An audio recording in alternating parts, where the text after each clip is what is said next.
வணக்கம் நண்பர்களே. பிஜிடிஆர்பியோட certificate verification அதாவது சிவி முடிஞ்ச இந்த நேரத்துல தேர்வு எழுதின எல்லா ஆசிரியர்கள் மனசுலயும் ரெண்டு கேள்வி தான் ஓடிட்டு இருக்கு. அந்த 2 கேள்விகள் என்னன்னா, 1 வேகன்சி எண்ணிக்கை அதிகமாகுமா, 2வது எல்லாரும் எதிர்பார்த்துட்டு இருக்கிற அந்த செகண்ட் லிஸ்ட் வருமா வராதா அப்படிங்கறதான். வாங்க இந்த 2 கேள்விகளுக்கும் என்ன பதில்னு இந்த முழுமையான அலசல்ல பார்க்கலாம். சரி, கேள்விக்கு வருவோம். இப்போ அறிவிச்ச காலி பணியிடங்களோட எண்ணிக்கைய இதுக்கு மேல அதிகப்படுத்துறதுக்கு ஏதாவது சான்ஸ் இருக்கா? இதுக்கு நேரடியான பதில் பெரும்பாலும் இல்லைங்கிறது தான். அதுக்கு காரணம் என்னன்னு சொல்றேன். டிஆர்பி வரலாற்றை எடுத்து பார்த்தீங்கன்னா 2017லயோ இல்ல 2021லயோ நடந்த மாதிரி வேகன்சி இன்க்ரீஸ் பண்றது எப்போதுமே எக்ஸாம் நோட்டிஃபிகேஷனுக்கும் எக்ஸாம் நடக்கிறதுக்கும் நடுவுல தான் நடக்கும். தேர்வு முடிஞ்சதுக்கு அப்புறம் அதை மாத்தினா நிர்வாக ரீதியாகவும் சரி சட்ட ரீதியாகவும் சரி நிறைய சிக்கல்கள் வரும். அதனால இந்த ஸ்டேஜ்ல வேகன்சி அதிகமாகிறதுக்கு வாய்ப்பு ரொம்ப ரொம்ப குறைவு. இப்போ நம்ம எல்லாருமே ரொம்ப ஆவலா எதிர்பார்க்கிற அந்த விஷயத்துக்கு வருவோம். Second list. இதுதான் பல பேரோட மிகப்பெரிய நம்பிக்கையா இருக்கு. இதுக்கு உண்மையிலே வாய்ப்பு எப்படி இருக்குன்னு கொஞ்சம் விரிவாவே பார்க்கலாம். குறிப்பா கட் ஆஃப் மார்க்குக்கு ரொம்ப பக்கத்துல ஒரு சில பாயிண்ட்ல வேலையை மிஸ் பண்ணவங்களுக்கு இந்த 2வது லிஸ்ட் ஒரு பெரிய நம்பிக்கையை கொடுக்குது. உங்க மனநிலை புரியுது. இந்த நம்பிக்கை எங்க இருந்து வருதுன்னா முன்னாடி நடந்த சில விஷயங்களை வச்சுதான். அது என்னன்னு முதல்ல பார்த்துருவோம். 2019க்கு முன்னாடி வரைக்கும் டிஆர்பியோட ஆட்சேர்ப்பு முறை கொஞ்சம் வேலை மாதிரி இருந்துச்சு. அந்த பழைய முறை தான் இந்த செகண்ட் லிஸ்ட்ங்கிற ஒரு விஷயம் ரொம்ப சகஜமா நடக்கிறதுக்கு ஒரு காரணமா இருந்துச்சு. அப்பெல்லாம் எப்படி நடக்கும்னு பாத்தீங்கன்னா, முதல்ல ஸ்கூல் எஜுகேஷன் டிபார்ட்மெண்ட்டுக்கு மட்டும் ஆள் எடுப்பாங்க. அந்த ப்ராசஸ் முடிஞ்சதுக்கு அப்புறமா வெல்ஃபேர் டிபார்ட்மெண்ட் மாதிரி மற்ற துறைகள்ல இருக்கிற வேகன்சியை நிரப்புறதுக்கு தனியா ஒரு லிஸ்ட் வெளியிடுவாங்க. இது பார்க்கறதுக்கு ஒரு 2வது லிஸ்ட் வர்ற மாதிரி ஒரு ஃபீல் கொடுக்கும்.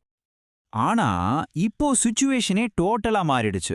இப்போ இருக்கிற ஆட்சேர்ப்பு முறையில ஒரு முக்கியமான மாற்றத்தை கொண்டு வந்திருக்காங்க.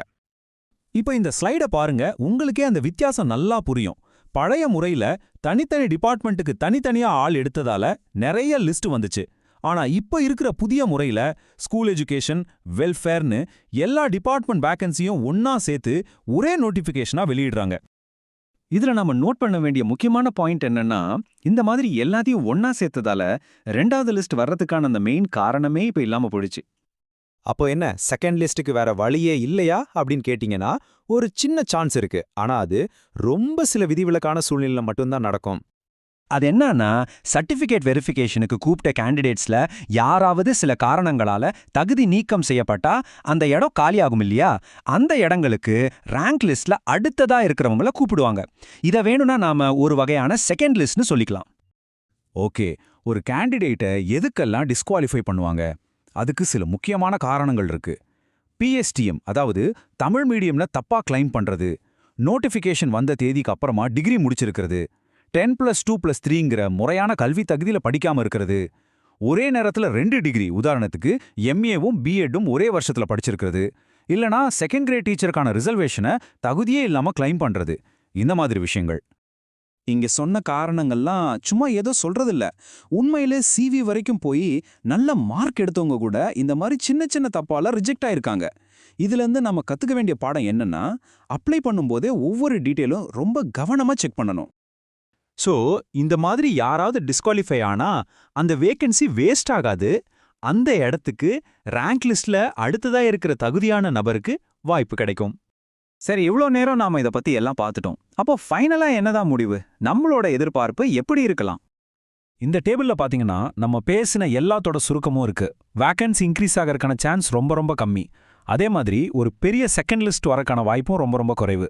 ஏன்னா இப்ப இருக்கிற ஆட்சேர்ப்பு முறையே டோட்டலா மாறிடுச்சு.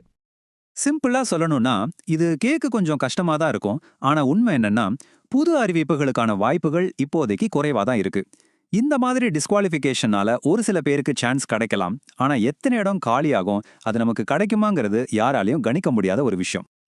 அப்போ இப்போ நம்ம எல்லாருக்கும் முன்னாடியும் இருக்கிற முக்கியமான கேள்வி இதுதான். இந்த சின்ன நம்பிக்கையை வச்சுக்கிட்டு காத்துக்கிட்டு இருக்கலாமா, இல்ல யதார்த்தத்தை புரிஞ்சுக்கிட்டு நம்மளோட முழு கவனத்தையும் அடுத்த தேர்வுக்கு தயாராகிறதுல முதலீடு செய்யலாமா? இந்த முடிவு உங்க கையில தான் இருக்கு. நல்லா யோசிச்சு ஒரு தெளிவான முடிவை எடுங்க.